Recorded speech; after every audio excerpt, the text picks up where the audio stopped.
Okay, today is August 29th, 2020, continuing the year of what the fuck. The Quirk Tarts is here.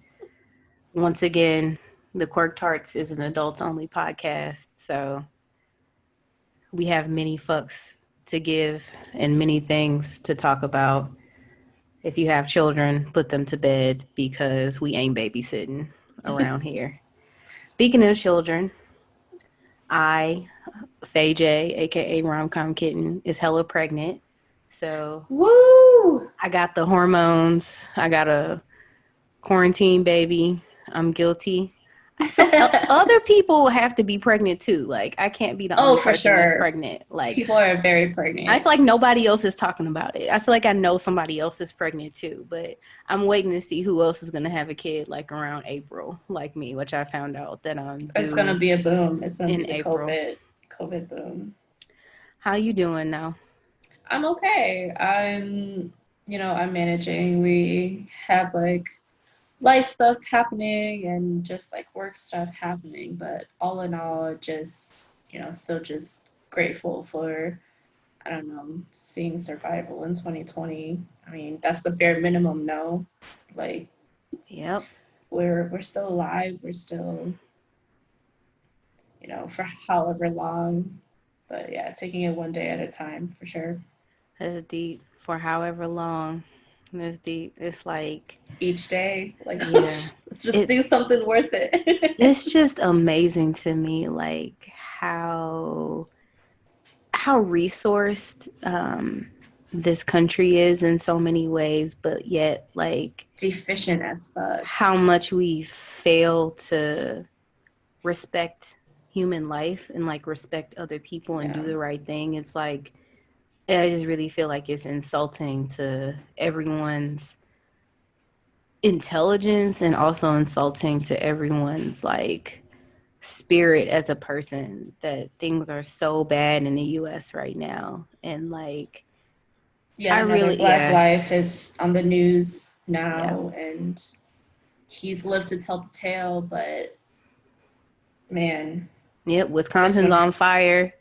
You know, more cities are on fire right now because of unrest and, riots and violence is the language of the unheard. Like that's what our elders have said. And it's like this moment in time was coming for a very long time. Like yeah, what's happening right now, unfortunately, are the sad but natural consequences of what happens when a country prioritizes the economy and prioritizes the comfortability of white bodies over what the needs of everyone safety really is. And it's just like basic human rights yeah, and like if our human rights came first, if our safety came first, like things would have been handled like so much different like over the past couple months. And like just the fact that like people are really really revealing themselves and like really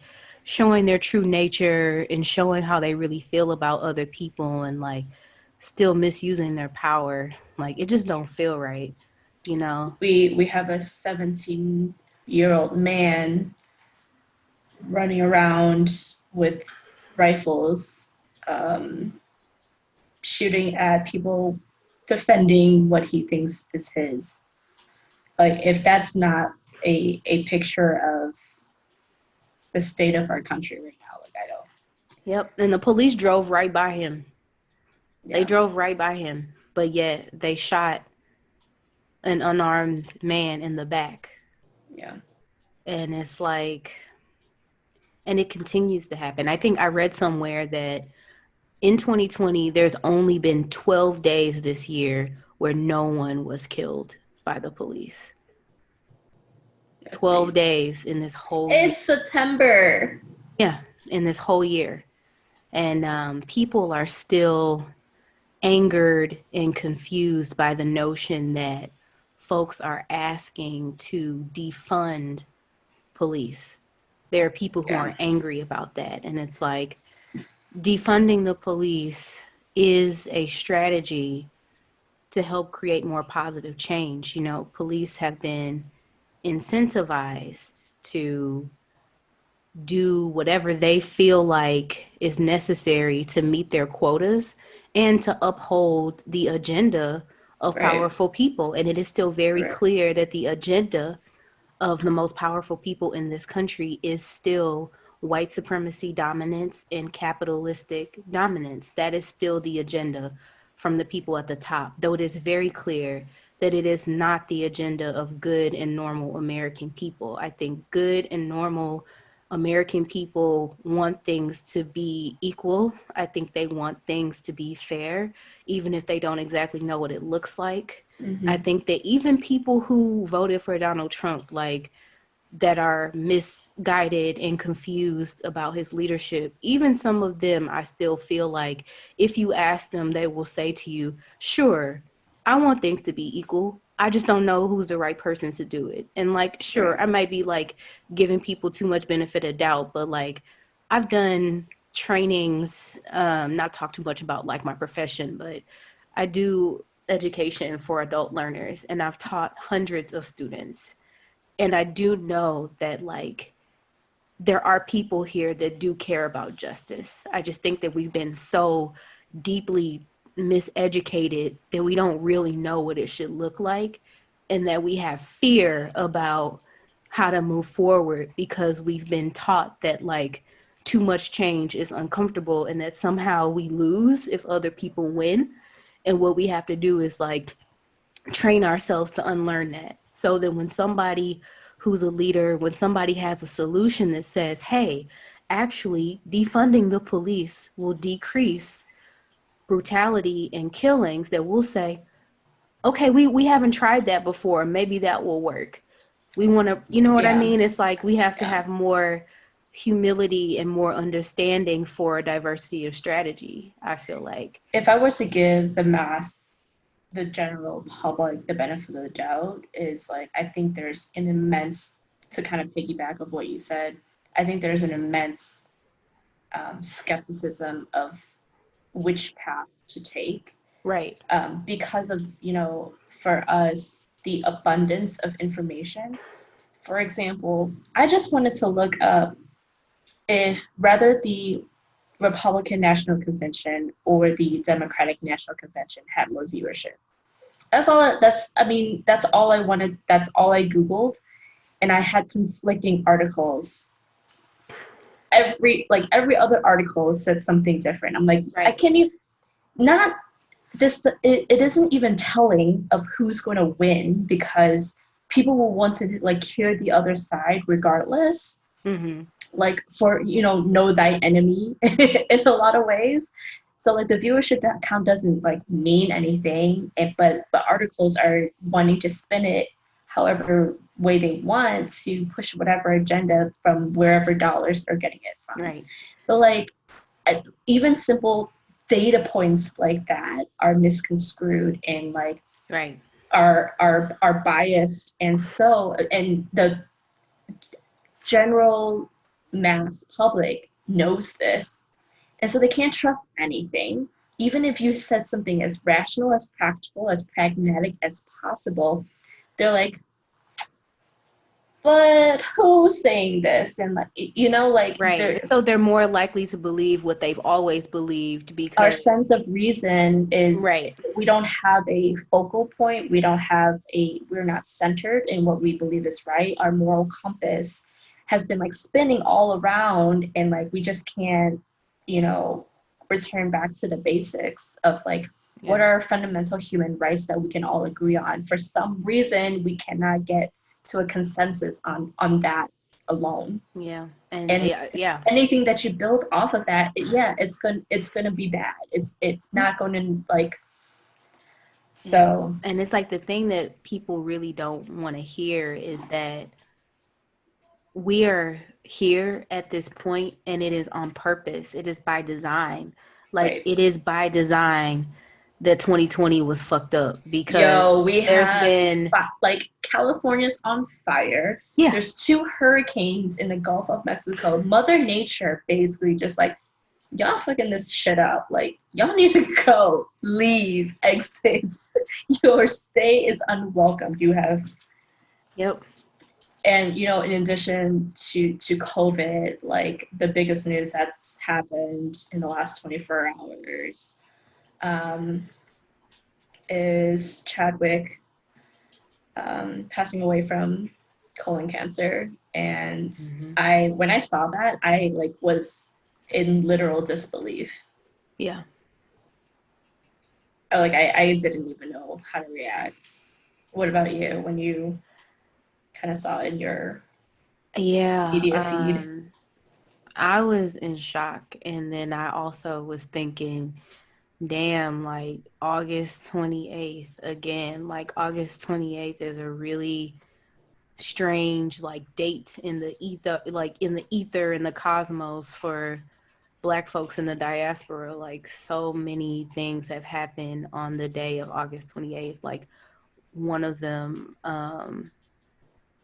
someone said that it was a day that Emmett Till was murdered. Also, it was the same day that Hurricane Katrina wiped out Black neighborhoods in New I want to say Orleans. it's like Kobe's It's birthday. Yeah, it's like, but also it was a special day too because a couple 100,000 people marched on Washington.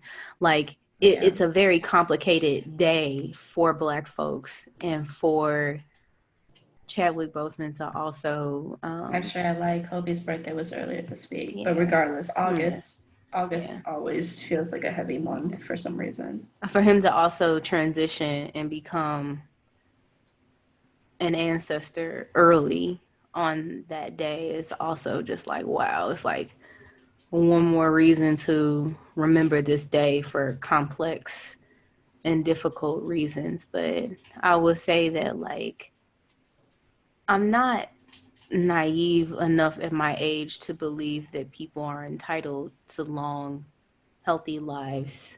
But I do still feel like it is okay to grieve, and it's okay to recognize the pain and the sadness that comes with losing someone or watching someone that you respect and that you admire like transition to the next place, wherever that might be. But like, um it can happen to anyone. It just seems like it's happening to our people so often. Black folks, indigenous people, people of color in this country and all over the world are passing away at young ages. And I feel like not enough people are asking why or how. You know, why is it that young people of the global majority are leaving this world so early?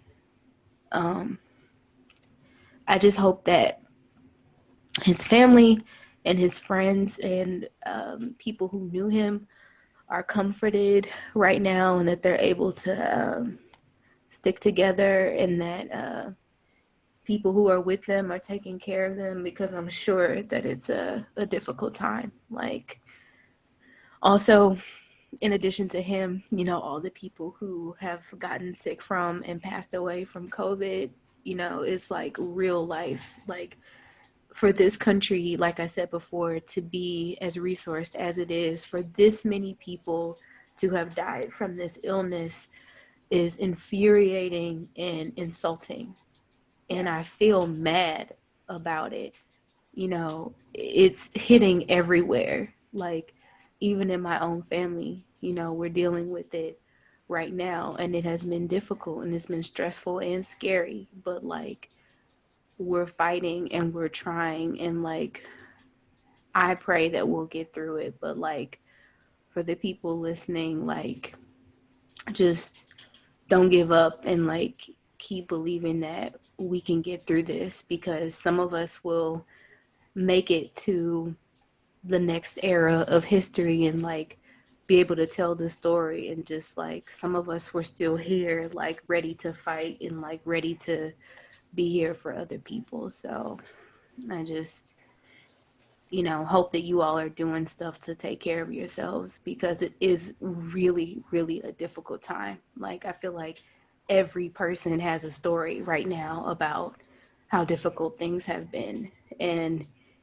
even though, as I said before, it makes sense for us to be here historically, it also, I have a lot of human empathy for everybody who is really suffering, because it is really hard to get through a lot of this that's happening to people. So It feels like we're getting sucker punched left and right. And I yeah. think like my automatic impulse for whatever reason is trying to um,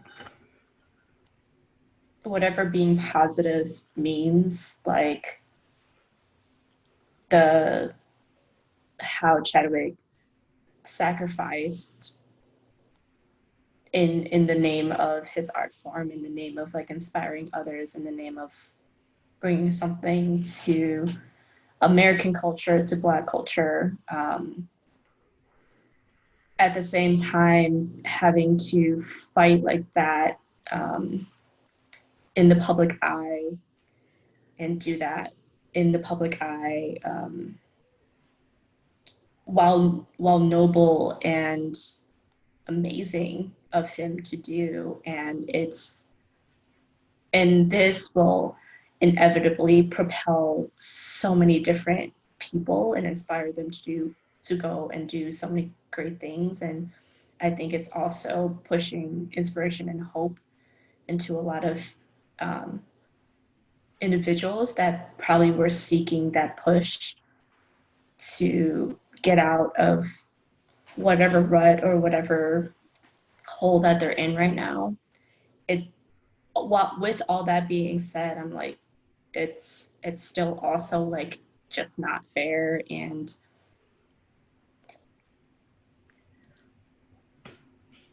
yeah, um, when I think of all the lives lost this year, I only see Black people Mm. in that image. And for me, that is also weighing very heavily. As much as we try to reason it and try to find a path forward, knowing what has happened and continues to happen, and the lack of support and the lack of um, government involvement. It's also I don't know. I don't know. There doesn't seem to be space to breathe, and there doesn't feel space to grieve.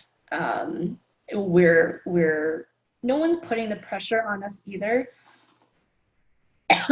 At least from my perspective, like there's no pressure of like your life needs to look this way now. Like like there, I feel like everyone's let go of those expectations.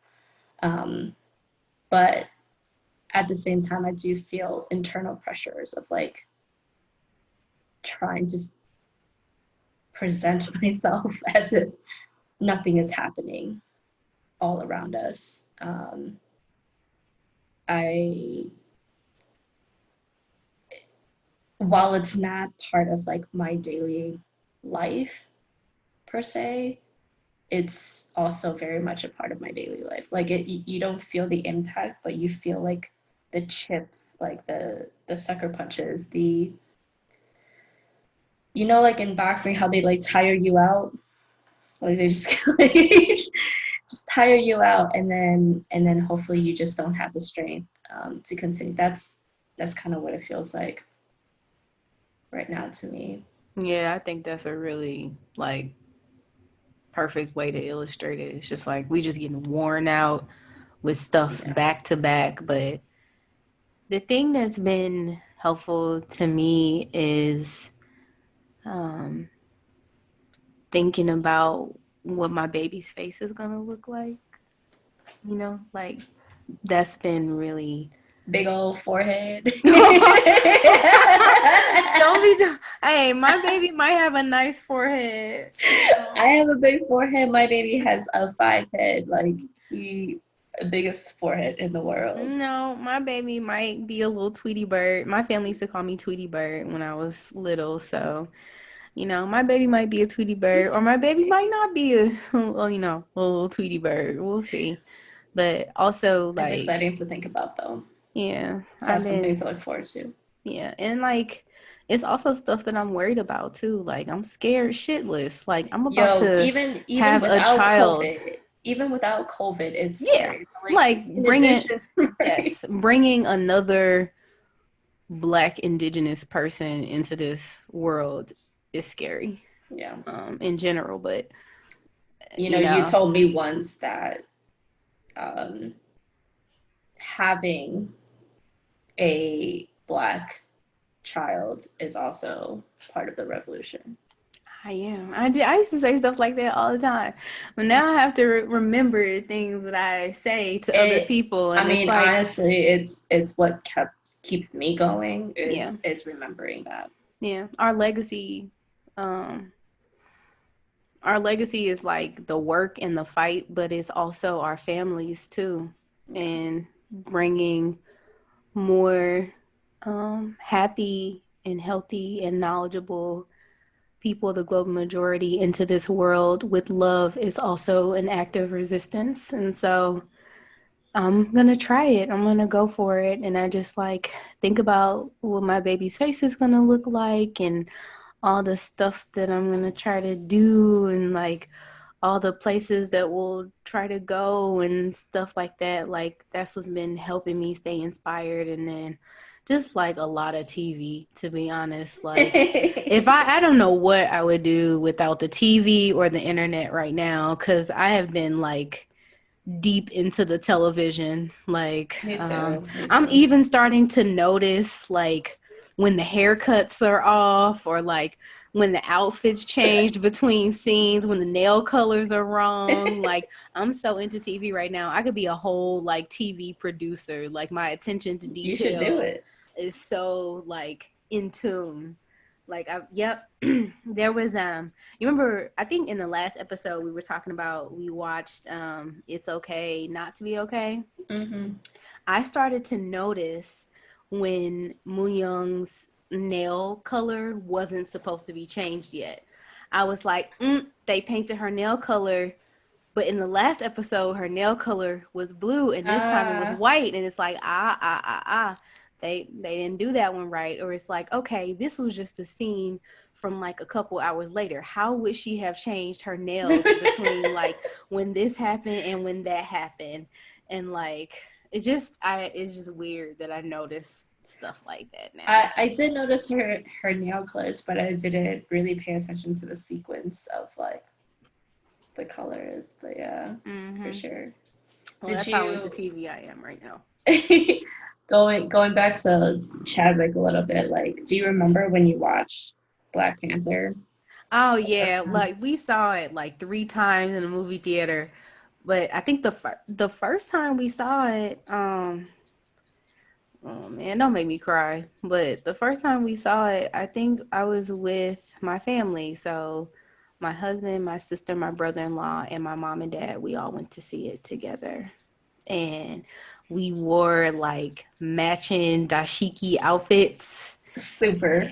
It was fun. Like we went all out, and then we all went to dinner after, and it was like other people from the same movie theater who ended up going to the same Same restaurant. restaurant. So the whole restaurant was just like filled with like Black people with like Black Panther t-shirts and dashikis and like all kinds of like Black diaspora type of stuff. And it was really cool. Like I remember seeing it and going like, they did us they did us proud. Like it was a good movie. Like there's no perfect movie, no perfect film. There's no perfect representation of the African diaspora because it is so complex. However, I will say that like Black Panther was one of the first, if not the first, examples of like a fictional hero, a fictional group of heroes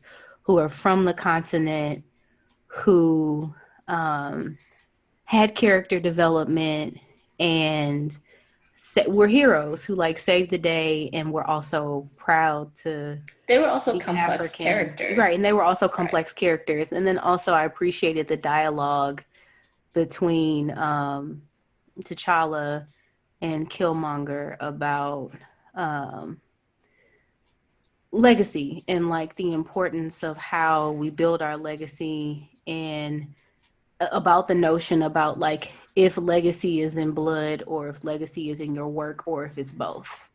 Yeah, Um, there was a lot of just dialogue about identity and mm-hmm, like how what makes up you, mm-hmm, that I really appreciate. I think one of the first I we also watched it in theaters, and the first thing that really jumps out to me is the strong Black women, in the movie, stood out to me mm-hmm, as characters that were not accessories to, um, the main the main character being Black Panther or Killmonger. That's really what stood out to me about the movie, was just very dynamic mm-hmm. and strong And Black even women. how like they like had character development too and how they Right. started to shift like they were, you know, the purpose of the Dora Milaje is to protect the throne, but then they were like the purpose of the Dora Milaje isn't just to protect the throne, but also to protect Wakanda and to protect our ideals and to protect our people. And if something is happening that isn't right, we need to fight for it. And I think that that was a really strong message to people who are watching that, like, even if you do have a job, whatever that job is, you should also fight for good morals too. And like Mm, sometimes just saying yes to a job, you could do really harmful things just doing your job. And there's been mm, so many examples of history of that happening. You yeah. know, even now, people who are, okay, well, this was just what they told me to do. This was just my job. But like, hopefully, more people will start to realize through all this that we do have a choice and like sometimes you can say no and like sometimes walking away is better than just saying yes to something that you know is not right. So It was one of the few, I feel like, Marvel movies that I felt like was very deep and very American, at the same time. Like um, there was a huge sense of pride, I felt like. And I also felt like we talked about this offline a bit, but like Black is King, I also felt that kind of joy just watching Black culture represented, um, and so beautifully, number one. mm-hmm. And this goes for both Black Panther and Black is King, though very, very different. I enjoyed the artistry. I enjoyed the message. Um, what was I know you watched Black is King as well, and we talked about that in the last episode about wanting to watch it. What was your kind of Mm-hmm. impression on it? I know there was a lot of back and forth on the Mm-hmm. internet too. Yeah. So like there are plenty of people who I deeply respect who've had some intense dialogue and critique about it. And I loved it. I appreciated it. I think I went into it expecting it to be The Lion King or expecting Yeah, it to be like that's the context an of adaptation of The Lion King. So going into it, I kind of was like, okay, well, if I like The Lion King, I'll probably like this. And, hmm you know, it's just based on people. And so I went into it expecting that. And I think because of that, I really enjoyed it. I think if I was expecting something else or if I didn't have any expectations, maybe I may have had different thoughts about it, but like I enjoyed it. I thought the visuals were beautiful. I thought it was nice to see the Lion King's story adapted to be about real people, because in real life, in that folklore, the Lion King story is actually about people and not about Mm. lions. Um, so it was nice to be able to like readapt that story. I also really loved the collaborations with the artists from the I agree. continent, and to amplify like their swag and their music and their Right. work, and like seeing It a felt whole, genuine in that right, a way whole too. body Right. of work with like Afro beats, and just like a, even the sounds of the music and the songs were like, it felt like the diaspora. Like it It had wasn't Afro like beats in it, the it had right. American style hip hop in it, it had jazz in it, it had all the different like sounds and the elements of the diaspora. And I thought it was nice, you know, Yeah. like it's a story that she wanted to tell for her children, and something to give to her son. Um, for him to watch and be proud of. And like I respect that. Beyonce is not the representative for all black people. Right. She sings and she dances, okay? Yeah. Yeah. She's not Michelle Obama, okay? And even then, Michelle Obama is one person, All right? right. Like we Right. have to stop making it seem like one person or two people get to represent all black people all the time. That's too much In an pressure. hour and a half. Is problematic and it's unfair. It is a Yeah. piece of art. If you don't like it because you don't particularly like the art form, that's fine. But I really do feel like if Black is King would have been made by Jay-Z or Kendrick Lamar or something like that, or J. Cole, people would have loved it. No fucking critique.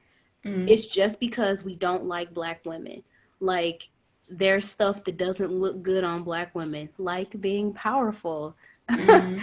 And I think that whatever Beyonce does, particularly if there's any connection to diaspora, black diaspora religions or faith systems, it will come with hatred, because we hate black women, and also because black folks still have a lot of miseducation and self-hate around traditional African faith systems. There's a lot of black folks in the States who have been taught to forget or taught to reject um, our traditional beliefs from the continent. And like when we see a black American person who remembers and who is intentional about remembering, it feels funny to us.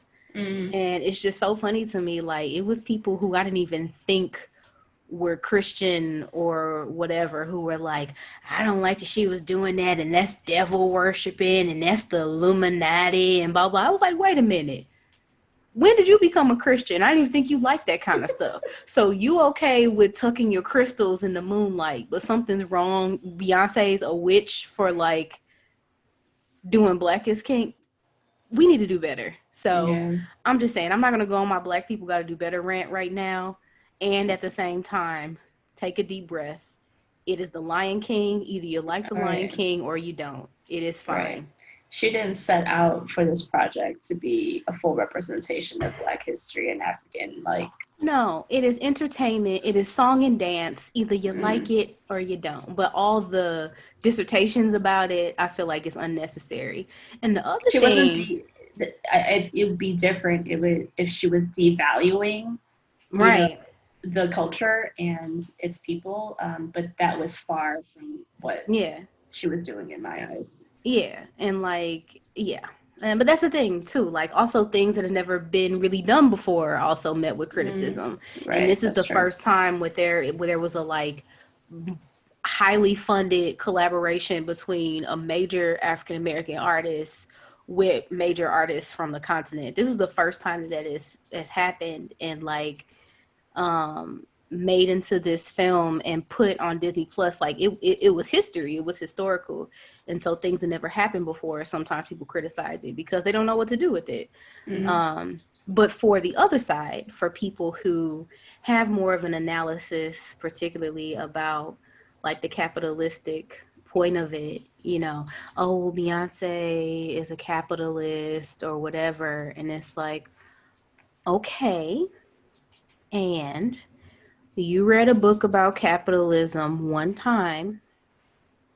I appreciate you for reading that one book one time.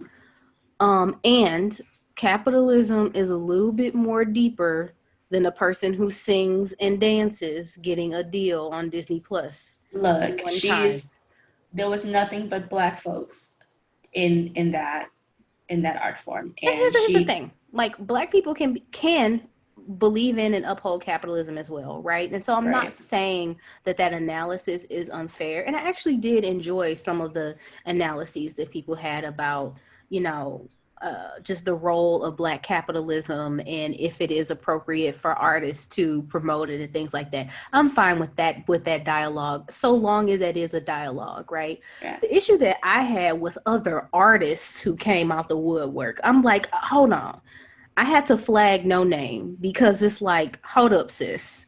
You make your money the same way Beyonce makes her yeah, money. It would be different if No Name was a professor of African American studies who was a struggling writer and trying to get her dissertation out. But Queen, like you are a rapper. grassroots, You right, make your money singing and dancing the same way she does. It's just she got more than you do. mm, It looks a little funny for you to be sneak dissing her on capitalism when you roll with the same shit. mm-hmm, And if you mm-hmm, could make the same amount of money she does, you would. So slow up, slow your roll, right?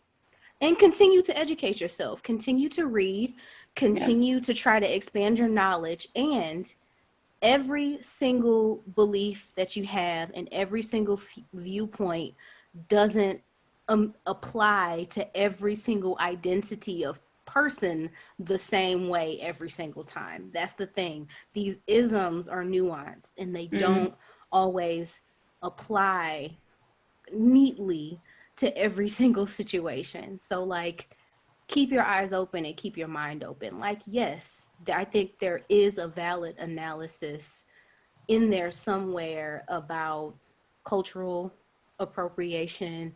There is a valid analysis in there somewhere about black capitalism. And keeping in mind that people who sing and dance are not in the schema of things are not the capitalists. They are right, exactly, benefactors. They are exactly, benefactors of it, right? mm-hmm, And like it's more levels to it than just that. And so I would appreciate it if we didn't attack artists, but we sought to more educate artists more. And so if she felt like it was an opportunity to educate or to support, I would think that would be fine. But like, I just really have a problem with really intelligent and powerful black folks sneak dissing other black folks when we move the same way. Like, you make your money the same way. So yeah. don't do that to her. That's not cute. It also sucks that she kind of pumped that narrative out into the universe too for Yeah. anyone to like grab onto. I going back to your point about like the dialogue is, and I think we mentioned earlier like how no art piece, especially 1 or 2 hours of art, will be the perfect representation of what we to uphold all the expectations of all the viewers of an entire population of people. You know, you mentioned like Black is King kind of being the first, and I am not ignorant to the fact that I feel like when it comes to building American culture and and especially in art form, um, how it's Black people are always the ones to try it first and do it first. Black Panther also being an example of this was the first movie where majority of the cast were black people, and for it to be successful in the way that it was through the Marvel universe. The main actor for the Marvel movie Shang-Chi that's coming out next year. His name is Simu Liu. He tweeted something today saying that like he would have never been casted in this role. This movie would not have happened if it was not for Black Panther. This representation of um, having an Asian-led superhero was not going would have never been a thing if Black Panther did not prove its success. Um, and that I feel like is a very micro representation of all things American is Black people had to deal with it first. And like even when we talk about the racial injustice in this country, yes, every single marginalized group is dealing with their own struggles and their own plight. But if we cannot even handle a simple conversation about whether Black Lives Matter, none of there's no use trying to address a lot of these marginalized communities and their issues without the simple acknowledgement that Black Lives Matter.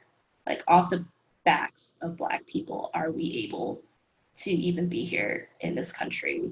You and I would not be here having this conversation if that history had not happened together. So I have been struggling with the Marvel universe in a lot of different ways in terms of their Asian representation of um, Asian people. Uh, the main one was their first rollout, if you will, of Asian characters was through Iron Fist on Netflix. That shit was whack as hell. Whack. Straight up whack. Hella whack. Canceled. I So, forgot all about it. It was so whack. and like production was shitty, like casting was shitty for all the obvious reasons. And I just never believed in like ever supporting that. And so with Shang-Chi coming, and granted, like, you know, I am not a Marvel fanatic. I don't follow it. Did not know what Shang-Chi was up until this point when Simu was casted. And so for me, like growing up Asian in America, martial arts was not part of my identity. Like, Mm. you know, like the Bruce Lee wave, I never caught on to that. Man, That Bruce Lee never was my boo, man. it resonated. I I feel like it resonated a lot more in the Black community for some reason, and think you might be right, man. it really did not I resonate. think you Like, might be right. I think that was like the 70s era because my dad, like, he came of age in the late 70s and like a lot of young black what do you folks were think it like was? Like, they what? were learning like martial arts. So like Yeah, in the but what movie was it about theaters, Bruce Lee that you know when we talk about representation yeah, yeah, matters? yeah. What was it about?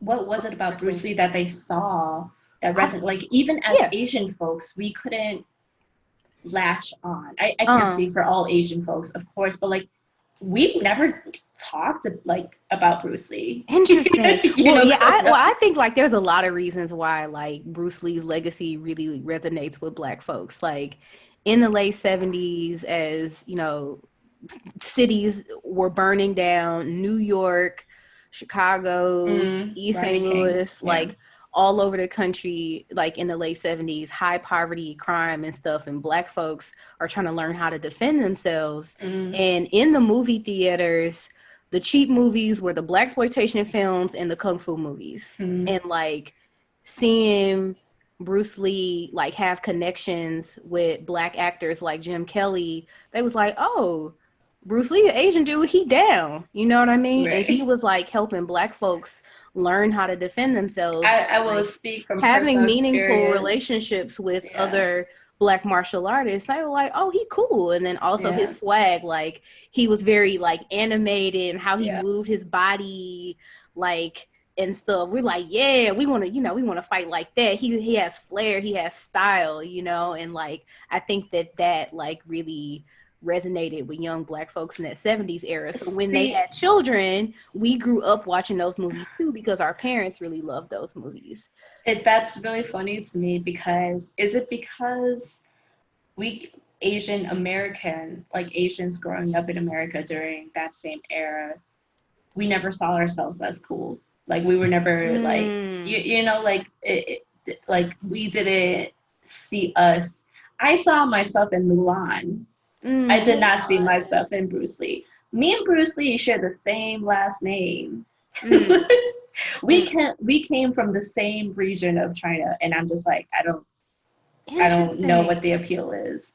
Mm. So that's kind of like, you know, when we talk about Shang-Chi, I'm excited to see, I'm looking forward and very curious to see how they adapt the story because, you know, the original comic is also problematic in itself Yeah. with Fu Manchu being like the villainous, it's really where the stereotypical Asian man Yeah.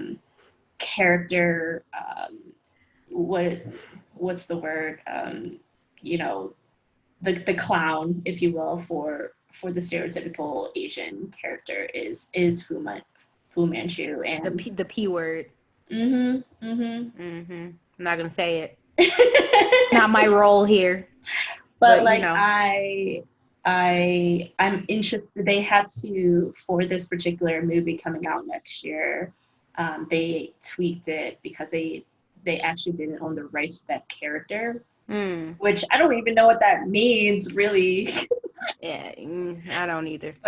but maybe that's another capitalist term that we need It to look it up in it another def book. it definitely is, but I can have one of my nerd people come on the next show and explain it to us because apparently, like, X-Men is not owned by people, the right people, and Mm, that's why you can't have an X-Men movie with certain characters in it and this, that, or whatever, and it's just like too much. But I feel like I know the reason, but I need like a hardcore nerd to come on here I well explain it because I somebody wonder. explained it to me one time and now I can't remember how they phrased it. So Well, to me, it's just funny that the reason is not because it's a problematic character. right, it's because they don't have the rights. Right. That is so interesting. So like that's really why I'm like I don't know what that means. So I'm excited for the film, you know, to come out and just see.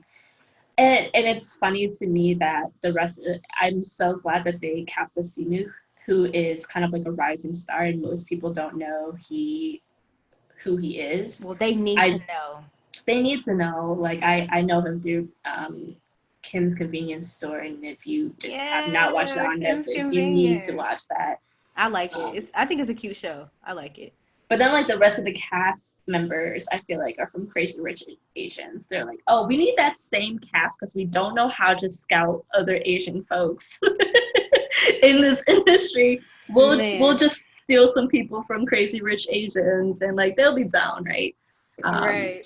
but yeah, like for me growing up, I definitely Mulan resonated more with me. Like as someone struggling to find her identity in a place that I know I didn't belong was what resonated like with me growing up was the story Mulan. Like Yeah. I'm really looking forward to the live action. I was looking forward to it last year when they announced it.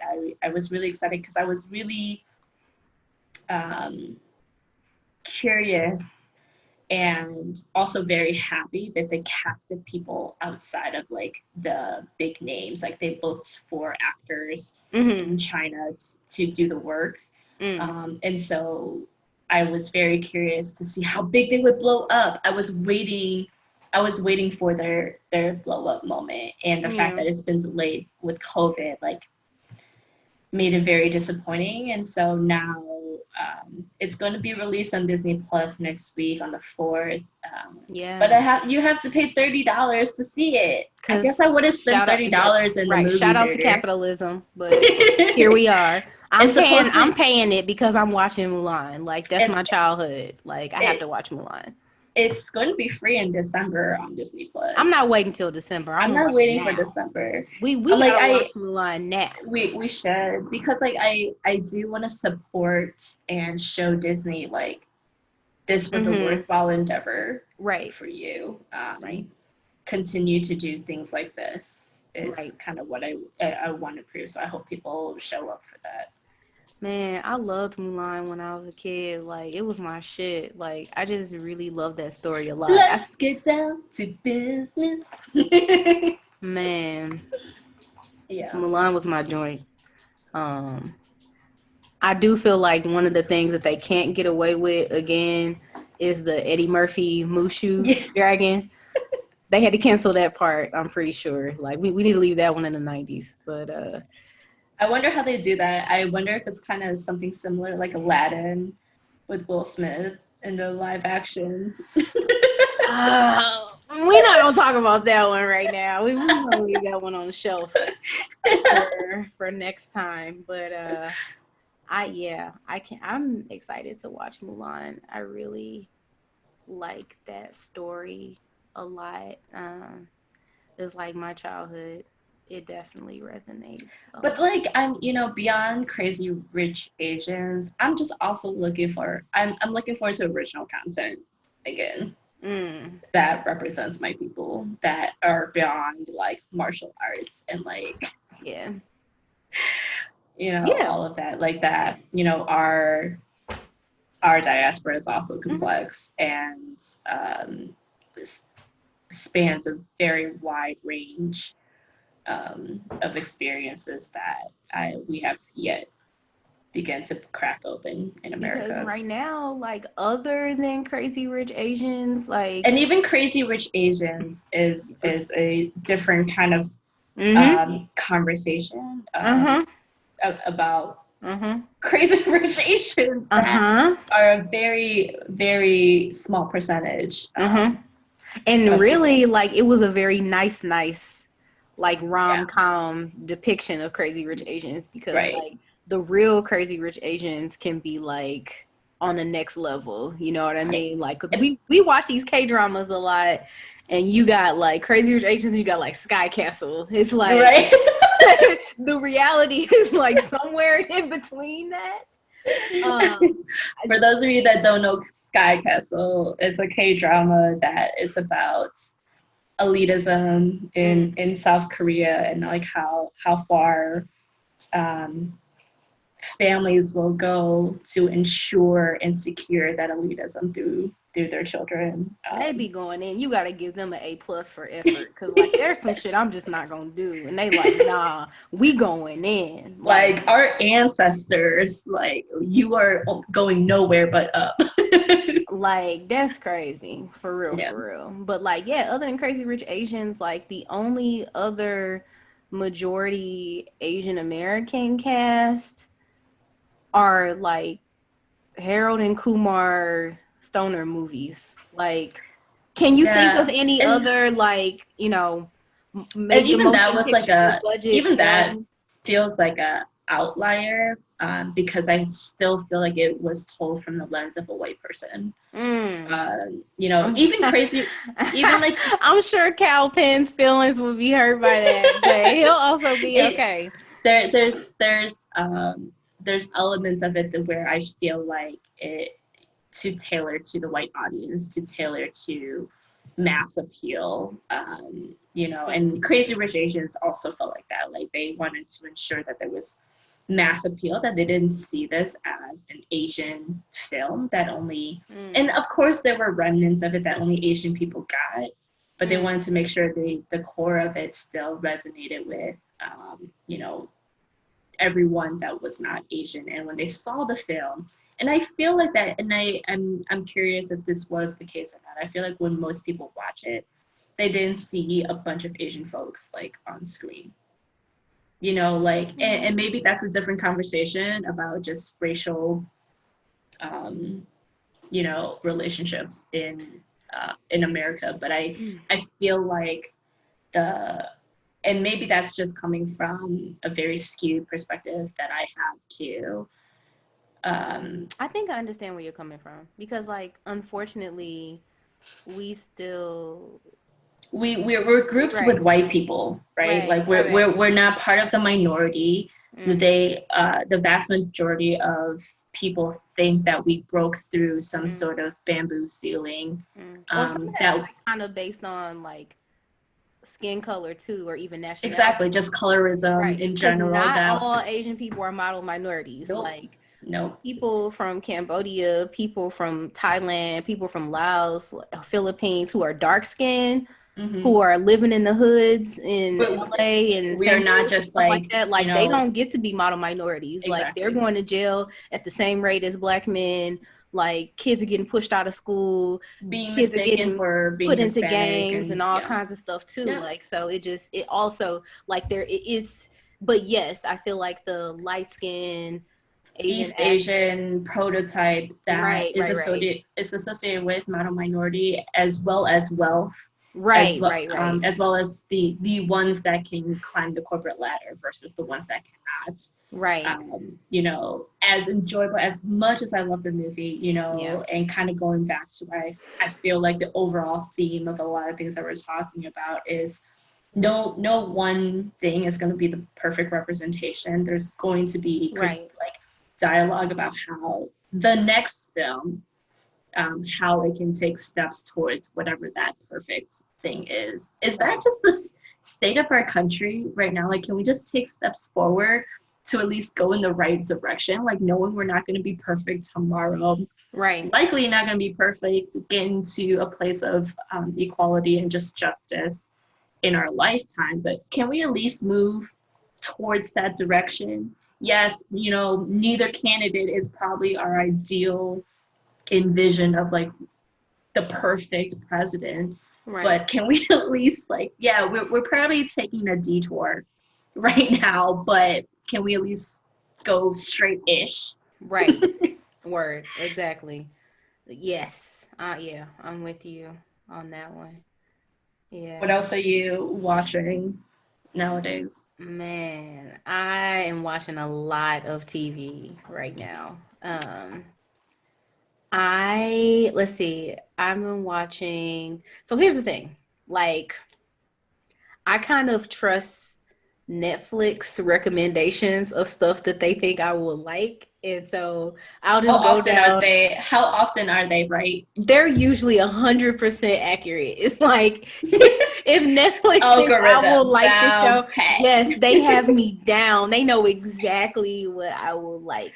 And then sometimes I kind of just go off the my thing and just like pick a title that I think might be interesting. And sometimes it works out and sometimes it doesn't. Right now I'm watching a show called Live Up to Your Name. Okay. Out in like 2017, and it's about two doctors who end up like intertwined in like this fate that is like historical. So he's from the past, from 400 years ago, and he ends up time traveling to the present, to 2017. Okay. There's a lady doctor who's like, she's an excellent doctor, but Oh, just I like, think I've yeah, like seen socially previews and for this stuff, she one. kind of struggles or whatever because she has some like unresolved like trauma or whatever from her childhood. And like basically, they end up in this weird like twist of fate together, and they end up connected to each other. And so they end up time traveling back and forth several times between his era and her era, and like having a bunch of like near death experiences, but then like coming back and still having to like treat patients and like deal with the politics of the medical field in Korea, and like how there are people who are still trying to like rise to the top and like use their power to like hold wealth and stuff like that. It's not just about being a doctor, it's about like who you know and how you promote yourself. And like they both kind of struggle with that. And like there's some romance in there. And like yeah, I don't really particularly like the historical genre. It's not that I don't like it, it's just not necessarily my appeal. But this goes Yo, I just want to this goes remind back and you, forth between the historical and the present, and I I've just learned to appreciate it a little bit more. this ain't the first historical one you've watched this year, mind you. I feel like you said this a few times this year alone. I'm not No, into the historical ones, but here's another one that I'm I'm watching. just into the historical because like it the main the main action takes place in the present. They just time travel a couple times back to the past, but like kind of getting used to like watching some of the historical stuff. It's like, okay, I feel like I'm kind of starting to get used to it now. So maybe I might take a look at a full historical piece, though I'm not likely to. I might, since I've grown more of an appreciation for it. What I like about this one, though, is that it does show like the more messed up side of like what was happening in the past. Like, how the people who were in the peasant class like were treated like dogs, like were treated like less than human. Like if they stepped on a rich person's shoes, they would cut their hands off. Like if they were suspected of stealing food, like they would punish them, like very, very harsh treatment for people who didn't have any power. And I feel like some of the historical pieces don't always do that justice, but I feel like this show, even though it's not primarily a historical piece, when they do end up in the past, they do like really dramatize like that part of the past in Korean society. And then also like the tension between them and the Japanese, and like when the Japanese came and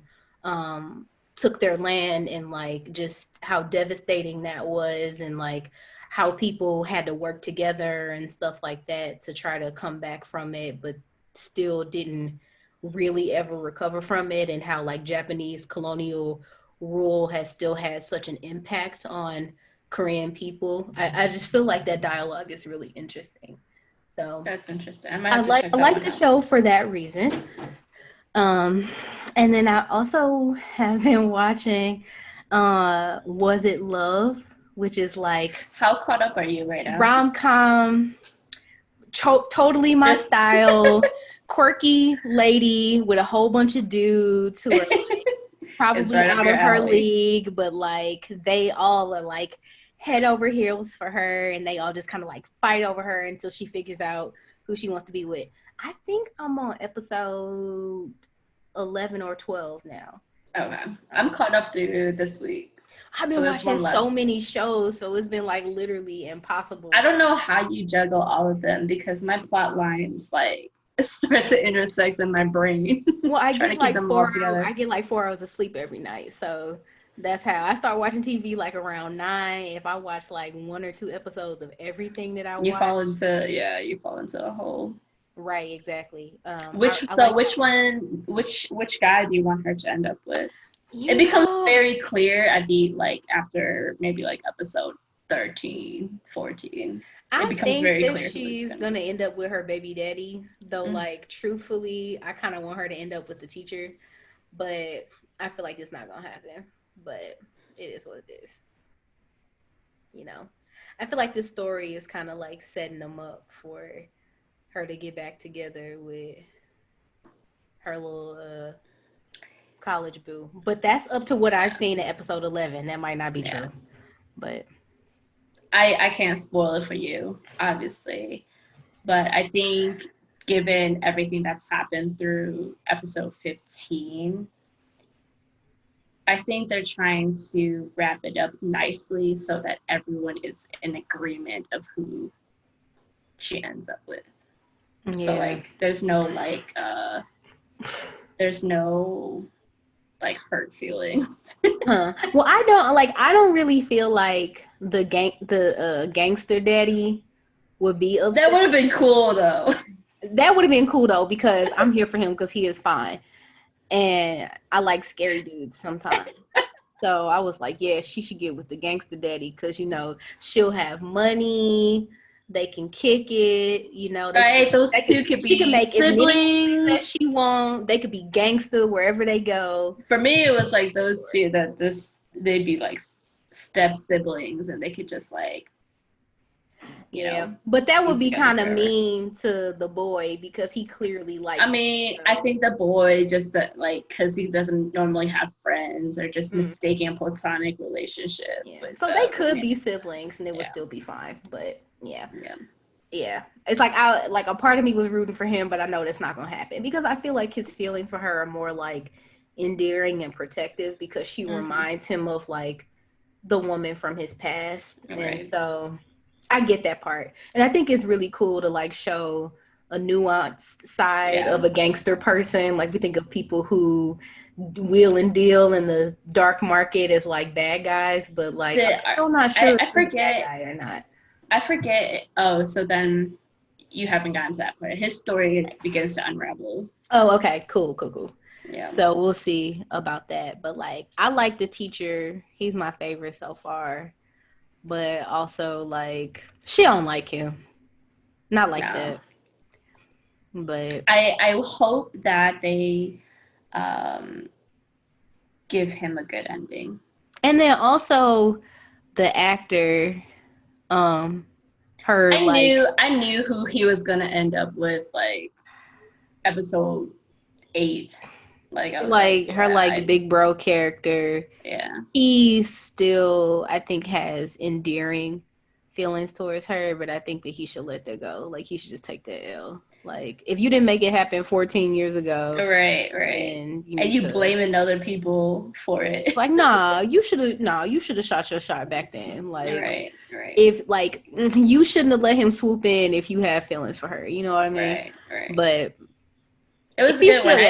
I didn't expect to like this one like I did because I normally don't watch these sorts of rom-coms as much because these are my joints. It's my because favorite. it's so unbelievable. I'm like all 4 of them at the same time, and that's why it's so good. Because like, when does this ever happen? When does it ever happen? It's like 4 dudes who all fine, they got money and stuff, they all like you, and they all like fighting each other. Like, maybe I'm just like a basic hoe or something like that. But I find that so fascinating. Like, that I feel like it would. Into these things. Yeah. I feel like if somebody from 10 years ago showed up to your door and to was fight for here's me, a book with a note that I wrote to you 14 years ago. I mean, like, boy, go home.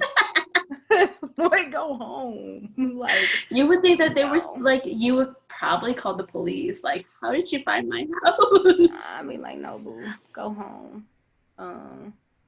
I can't even like think of anybody that I was like that I find like would be that endearing that I would even entertain that idea from back then. Because I feel like I'm really good at closure. Like once I'm done with a situation, like I'm done with it. For real. Like even if people pop up, I'm not gonna be uncomfortable at all because I'm done with it. Like that was her problem. She didn't provide any of these men closure. She just ran away. Right. She just ran away. So she kind of played herself. But I do like it though. I think her daughter's character is funny. Her mom plays everybody mama. She is the perfect mama. I didn't expect to see her. Yep. And I'm just like, oh, there you are again, cooking for everybody. Let's see. What else? And I watched on Viki. I don't know why I chose this one, but I like stumbled onto K-drama called Hotel Del Luna, and it's IU. And it was so good.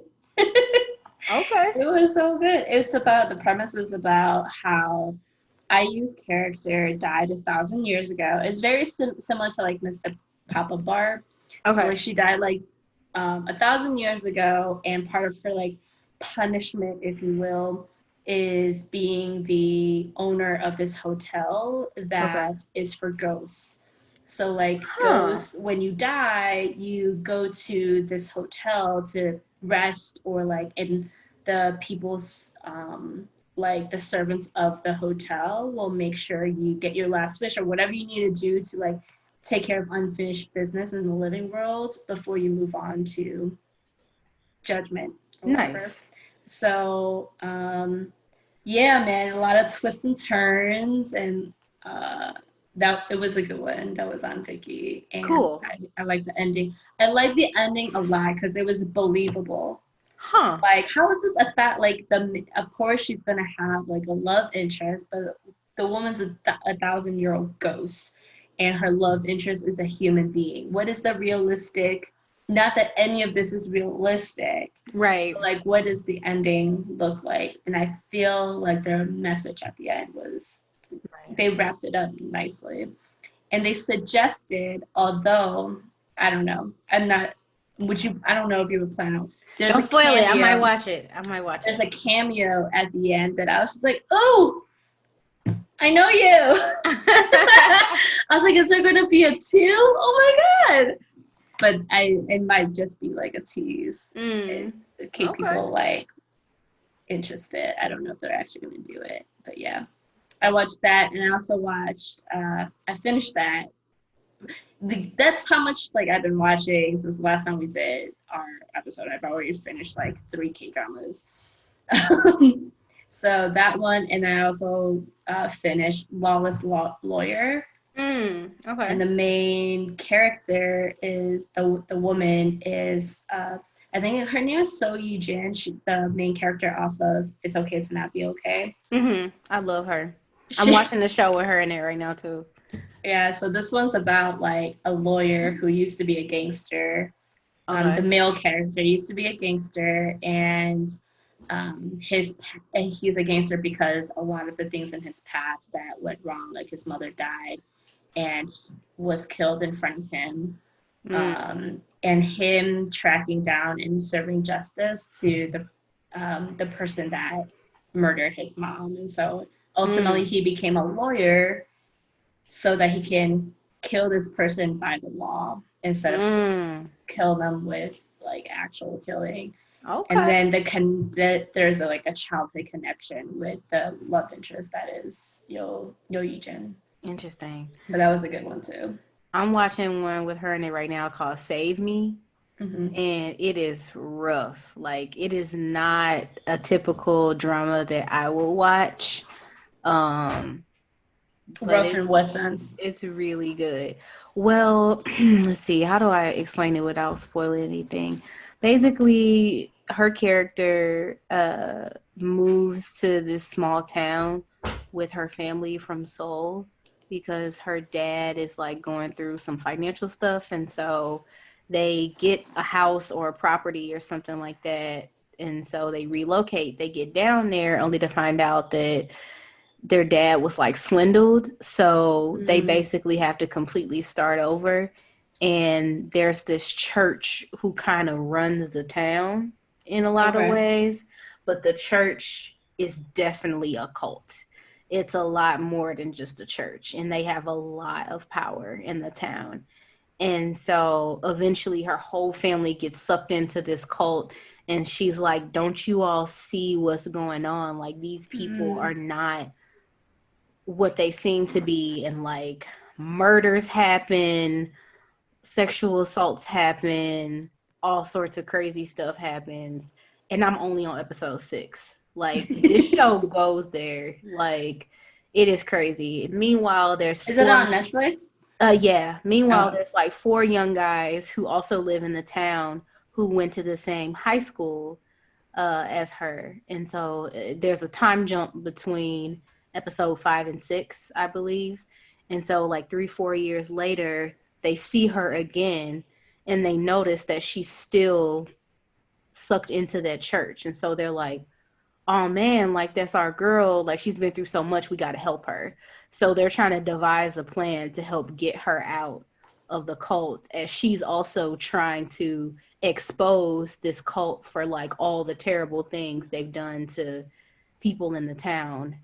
okay. And like it's crazy. Like there's a whole bunch of trigger warnings, trigger buttons in there. If you are a person who grew up in an extremely religious home, whose parents made decisions to prioritize the religion over your happiness, don't watch the show because it will be very triggering. Like it was a lot of moments I was like, damn, like So the I title didn't is even very go through much that. like a double entendre. Right. Like I didn't even go through that, but like I know people who went through that. Like, Yeah.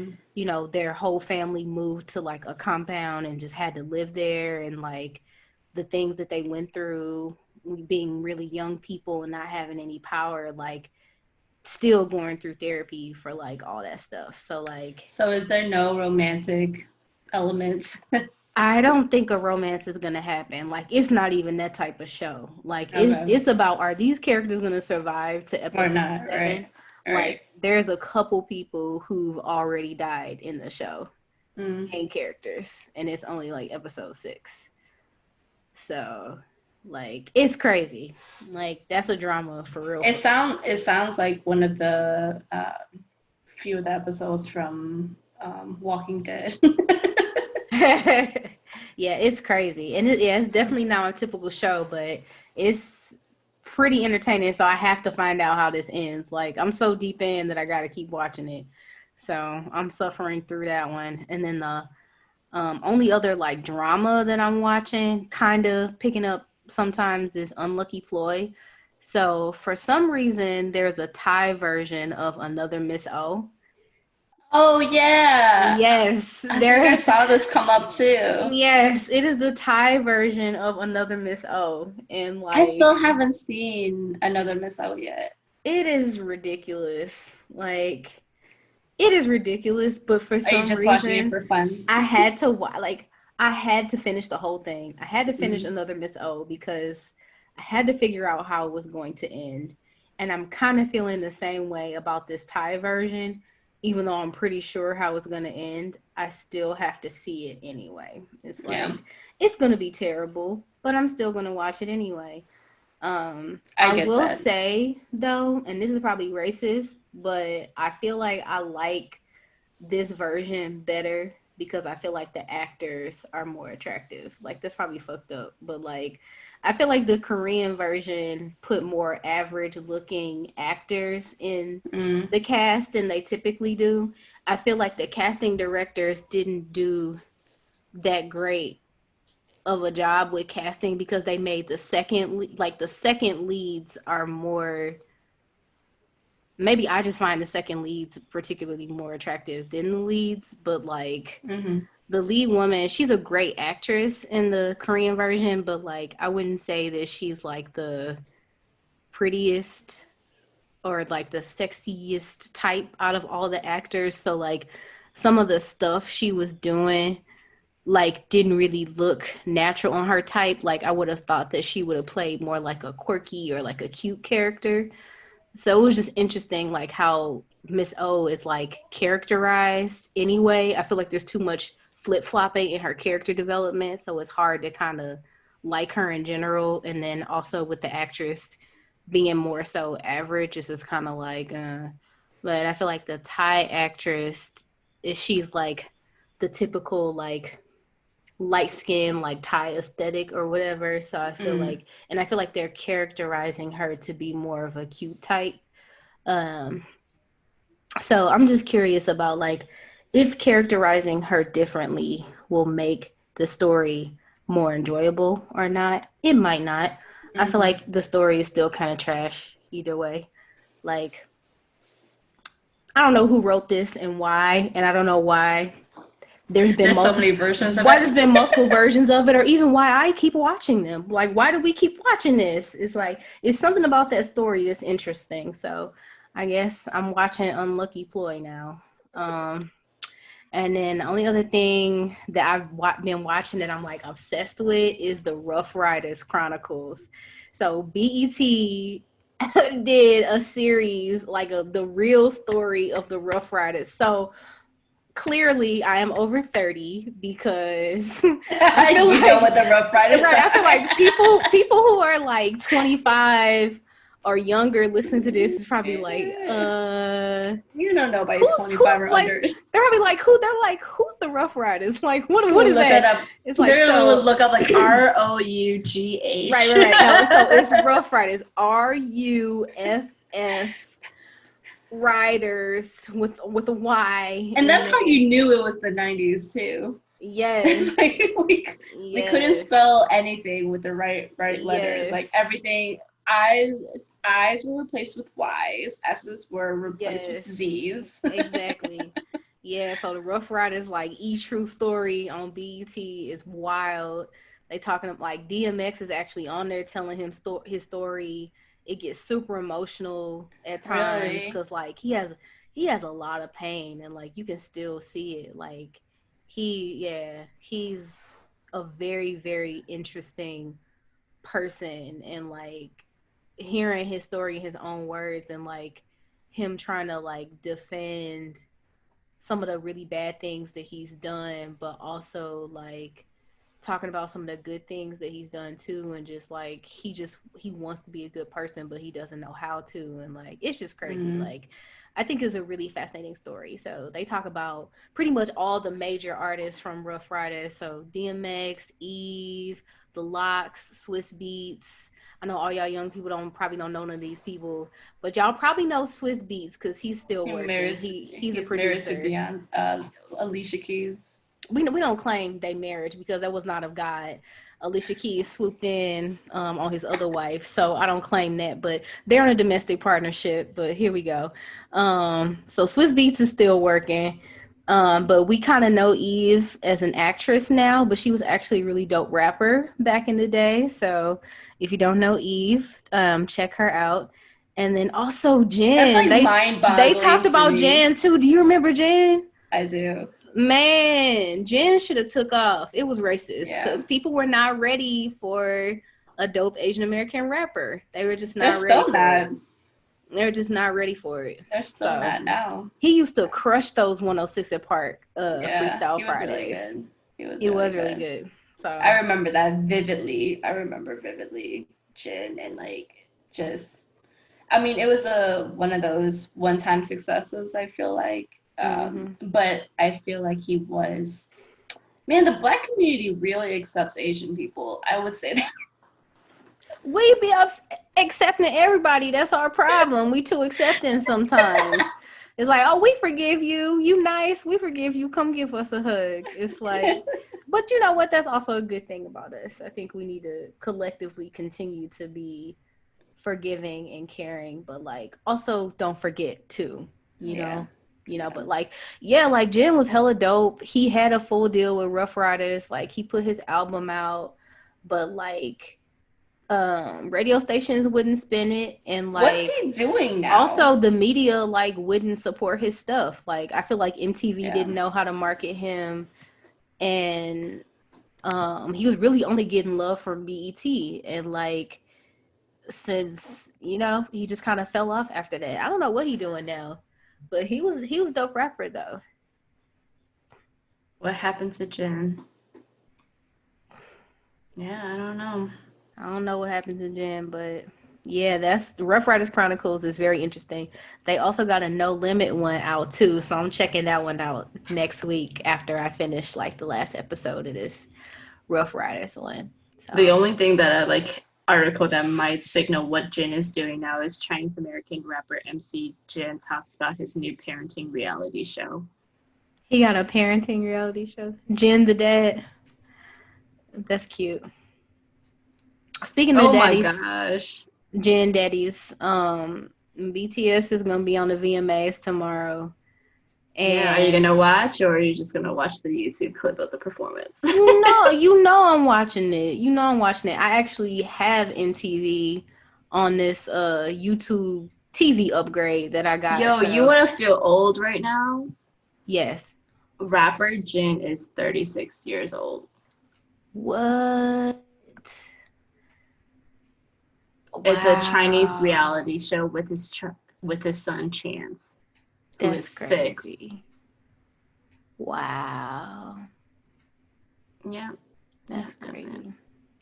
Anyway, Mm, I was curious. But yeah. yeah, BTS Dynamite comeback, VMAs. They've been practicing. They're getting ready. I This might be another like 30 minutes, so we don't have to get into all this. But like, I don't know that I was expecting an all English song. And like Yeah, that was a surprise. Blackpink did the same thing. Blackpink with Selena Gomez, all English. They're like, this is the year we are swooping these awards, and like, this is it. If you don't categorize us Right. with just pop, not K-pop, like we are Right. pop, like they're in it to win it.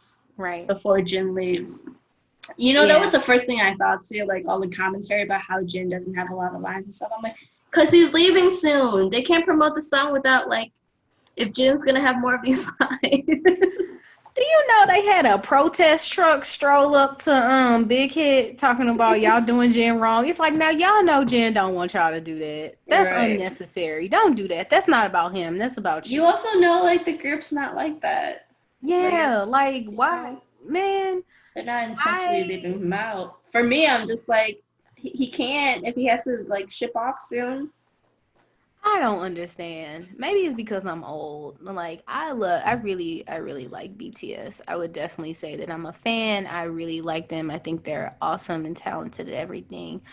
But their fans are the worst. Like BTS Army, y'all be They doing. are the best. They are the best. It's like they're the best and the worst. Like BTS Army is like the greatest and the worst fandom. We're gonna get this podcast is gonna get so canceled. I don't care. Like somebody need to say it. Like BTS Army, y'all got some incredible people in there. So they just strike fear in everyone. Millions of wonderful, good and normal people, but y'all also got some crazies in y'all fandom too. Like y'all be doing the straight most. Like there should just be a convention of like how to act as BTS Army. Like when we all get together, we all have like a Zoom meeting. Nah, we talk this shit out. They would protest the meeting because they don't have enough pictures of Jin on the screen or whatever. Like, yeah, I don't know how, because it just feels like it's very natural as a BTS Army to stand all of them in your own way. Yeah. I went through standing every single one of them. So like I don't get it. Yeah. I just feel like the fans be doing the most and they don't have nothing else to do right now. That's probably it also. Yeah. They must be bored. But it'll be nice to see them perform tomorrow, that they're actually performing and they're nominated, which is nice. So hopefully what are they nominated for? Play them. You know?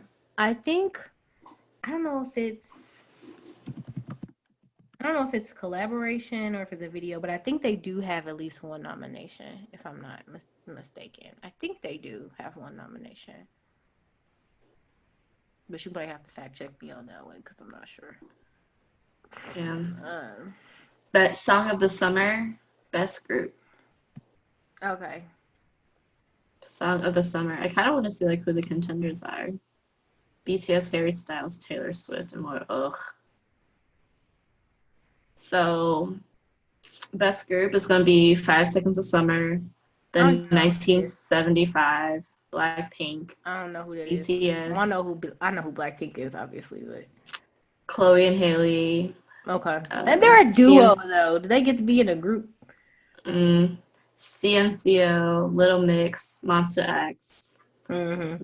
Yeah, Monster X been on that English train. They was like, oh, y'all want songs in English? Here you go. They got a whole album. 21 Pilots. They put out a whole album and a half.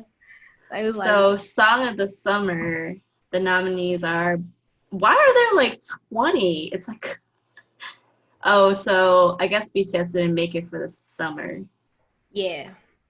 So, but the only K-pop one is Blackpink, How You Like That, which, it's probably not going to win. Yeah. I mean, I think the beat does slap, though, but I feel like the video was problematic, but I'm sleeping. I did like Ice Cream. I do like their new song with Selena Gomez. I like it better than I'm going to check it out. I just be nervous, though, man. Sometimes, like... About Blackpink? Yeah, like... This one's okay. Any K-pop group, though, like, even BTS, I'd be worried sometimes. This one is... there's a lot of sexual innuendos. Okay. I feel like it's not problematic from a racial standpoint, but from a sexualizing, like, this kind of little girl, like, ice cream, you scream kind of thing is a little weird in that respect. Yeah, unless you, like, into some weird, like, baby kicks type stuff. That's kind of what it feels like in a little bit, but... Yeah. Yeah. It's like I don't want to be shaming people for their kinks. So like I guess you like what you like, but if it's teetering on pedophilia, I'm gonna have to flag your ass on that Yeah. because I don't want people to be talking about they like little kids. That's when you get your ass beat. Don't you ever tell me you like some kid type shit. I'll smack the skin off your face. It might be like borderline there. It like tiptoes that line a little See, I bit for don't even want to me. watch it now. I know. Did I Ew. ruin it for you? Yeah, they got I, like baby clothes on and stuff. for me, I'm like, but oh no, kind of no. more like the teenage schoolgirl kind of like, you know, Yeah, that's kind of, yeah. I don't know. That And was they're my like, personal, but like again, my lens on these kind of things is like fucked up to begin with. So people probably don't even see that, but for me, I'm like, we be seeing it in everything I else. Like, know. oh, that's racist. Oh, that's sexist. Oh, that's weird. Nope. Nope.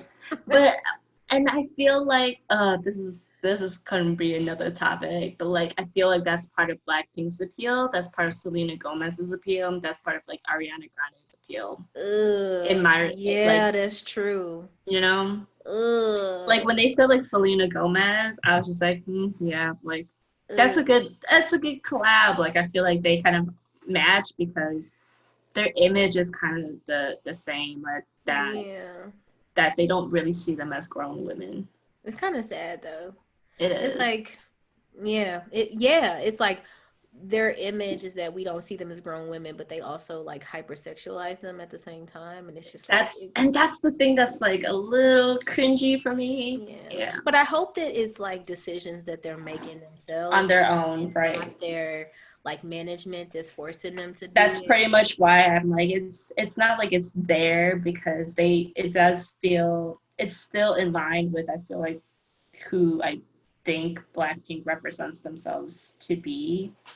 I don't know. I don't know. It's hard to tell with the K-pop industry what feels like them versus management Yeah, that's true. because it's hard to they won't separate it from their public image, right? Like even their like vlogs and like their social media, they have to keep that image consistent. Where it feels like American artists don't necessarily do that. Mm. Like Ariana Grande, like she might be like that in her music videos and whatnot, but I feel like in real life you're kind of able to like separate that image a little bit by looking at who she dates. And we don't have that in K-pop industry. We don't know who they're dating. We can't like visualize them in a adult Mm-hmm. relationship. So I don't know, Mm. romantic adult relationship. Mm-mm-mm. Anyway, I digress. No, I feel like I it's a still like the lot. song. I think it's a very catchy song. I like it better than How You Like That. I did not particularly take on to How You Like That. I did not add it to my 2020 playlist. Okay, I'm gonna check it out then. But yeah, just skim the video really quickly. Don't hyperanalyze it. I'm worried now. Um, yeah, so like other than the No Limit Chronicles, I think the only other thing that I'll catch up on is the